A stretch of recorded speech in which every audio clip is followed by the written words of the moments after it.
Bir kuni tunda Jon to'satdan uyg'onib ketdi. Uning qo'li qizil yumaloq narsa bor edi uning qo'lida. Va u bu yoqqa tekshirib, ko'rpalarning ichini tekshirib va yana uyquga ketdi.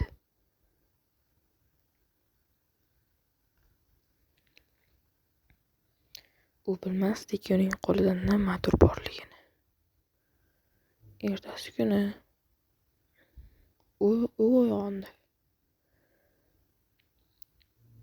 va har doimgidek oyoq kiyimini kiydi-da, kofe damlashga yo'l oldi.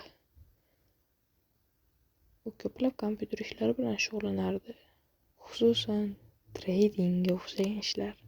U kofe damlashda davom etyapti, lekin uning qo'lida nimadir Nito edi. Va u kofeni olishga harakat qilganda kofe idishini tushirib yubordi. Nimadir Nitoligini bilardi, lekin u beparvo bo'ldi va nazariga ilmadi. Kechqurun u televizor ko'rib o'tirayotgan paytida to'satdan yo'taldi. Uning bir qo'li yo'q edi. Yo'tal shu darajada kuchli ediki, uning tomoqlari qirilib, narsalar uchib chiqayotgan edi. U nimadir Nitoligini bilardi, lekin hech narsa qilmadi. Kechasi bilan yo'taldi va dorixonaga chiqishga qaror qildi. Dorixonaga yo'l oldi. Ko'chada qor yog'yapti va yorug' oy shu'lasida dorixonaga qarab yo'l oldi. U dorini topdi, olaman deb tushirib ham yubordi. Va dorini olib kassaga bordi va bir nechta shokoladlarni ham olib oldi va sotuvchiga qarab yo'talib yubordi.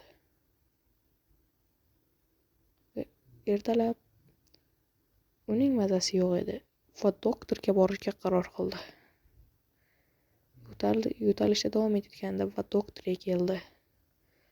U hali ham yo'talayotgan edi.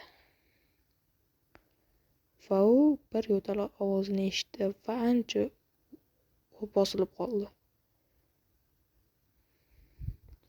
Va Jon kirishingiz mumkin deb yordamchi shifokor aytdi. U qiz magazinchi edi. Va shifokor undan bir nechta narsalar so'rashda davom etdi. Har xil narsalar so'rayotgan edi. Jon esa ma'qullab turardi.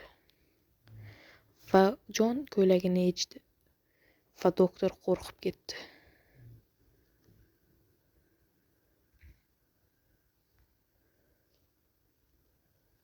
Sizlar ko'rib turgan narsa bu SCP-150. Bu biologik parazit bo'lib, u tirik organizm tanasiga yopishib, vaqt o'tishi bilan uning bir qismiga aylanadi. Dastlab bu mavjudot tashqi tomondan uncha xavfli ko'rinmaydi, ammo jarayon davom etgan sari u tananing tuzilishini o'zgartirib boshlaydi. Parazit tanaga kirgach, u asta-sekin to'qimalarni yemiradi va ularni o'zini biologik tuzilmasi bilan almashtiradi. Bu jarayon davomida jabrlanuvchi og'riq sezmasligi mumkin, chunki SCP-150 nerv tizimi bilan bevosita bog'lanadi. Vaqt o'tishi bilan inson tanasining ayrim qismlari to'liq SCP-150 tomonidan almashtiriladi. Teri, mushaklar va ichki to'qimalar o'zgarib, qattiq va g'ayritabiiy tuzilishga ega bo'lib qoladi.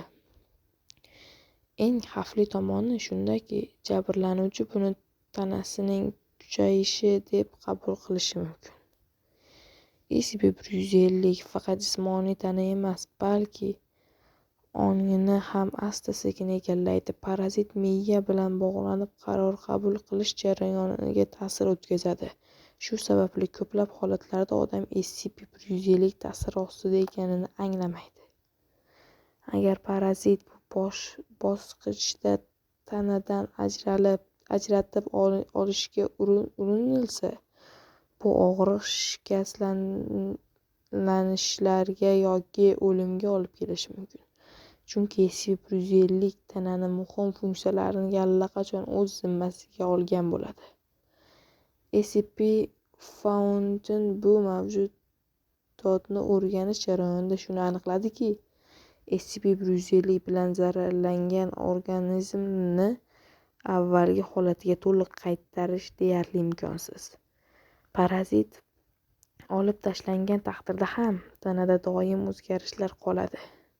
Shu sababli SCP-150 Keter sinfiga kiritilgan. U nafaqat jismoniy xavf tug'diradi, balki insonning o'zligini asta-sekin yo'qotishga ham sabab bo'ladi. U o'pkalarga ham to'planadi. SCP-150 tuxumlari va odam yo'talganda ular chiqadi. Natijada odamdan odamga yuqish ehtimoli bor.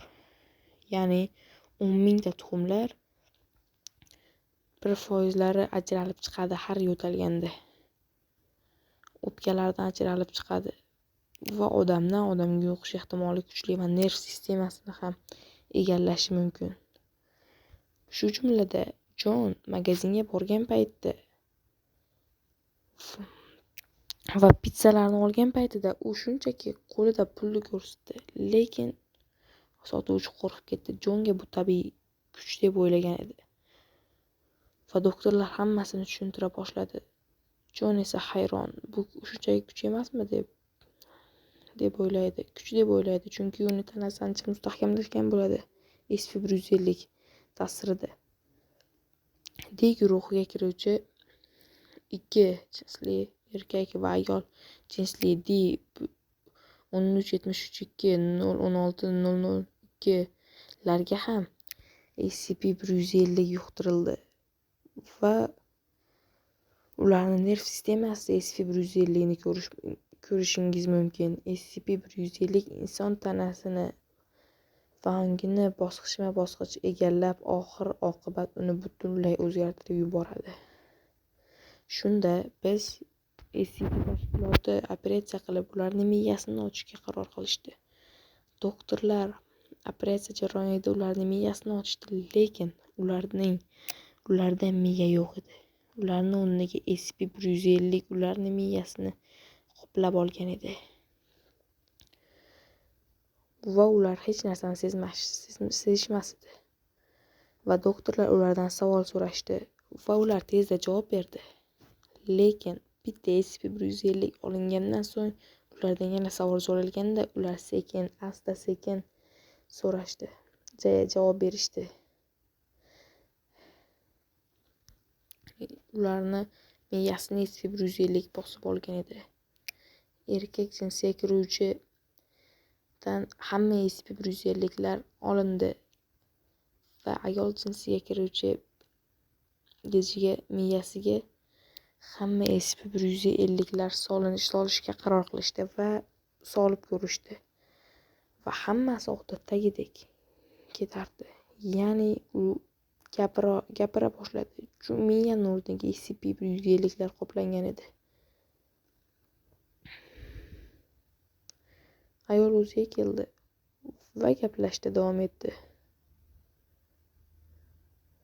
Lekin erkak uxlayotgan edi. SCP-150 inson tanasiga kirgandan so'ng katta o'zgarishlarga sabab bo'lishi mumkin. Shuning uchun SCP-150 ni Keter sinfiga kiritildi. U nafaqat jismoniy xavf tug'diradi, balki insonning o'zligini asta-sekin yo'qotishiga ham sabab bo'ladi. SCP-150 inson tanasini va ongini bosqichma-bosqich egallab, oxir-oqibat buni butunlay o'zlashtirib olishi mumkin. Bu ayol sotuvchi edi, ya'ni Jon yuziga qarab yana yo'talib yuborgandagi ayol. Shuning uchun unga ham yuqish ta'siri kuchliligi sababli uni level 3 darajali SCP deb qabul qilishdi. Va shu bilan SCP-150 juda xavfli SCP-lar qatoriga kiritildi. SCP-150 yopildi. Videomiz sizlarga yoqqan bo'lsa, like va obuna bosishni esdan chiqarmanglar. Mehnatimizni hurmat qilib, like va obuna bosib qo'yinglar. Bundan ham qiziqarli SCP-lar chiqishda hali davom etadi.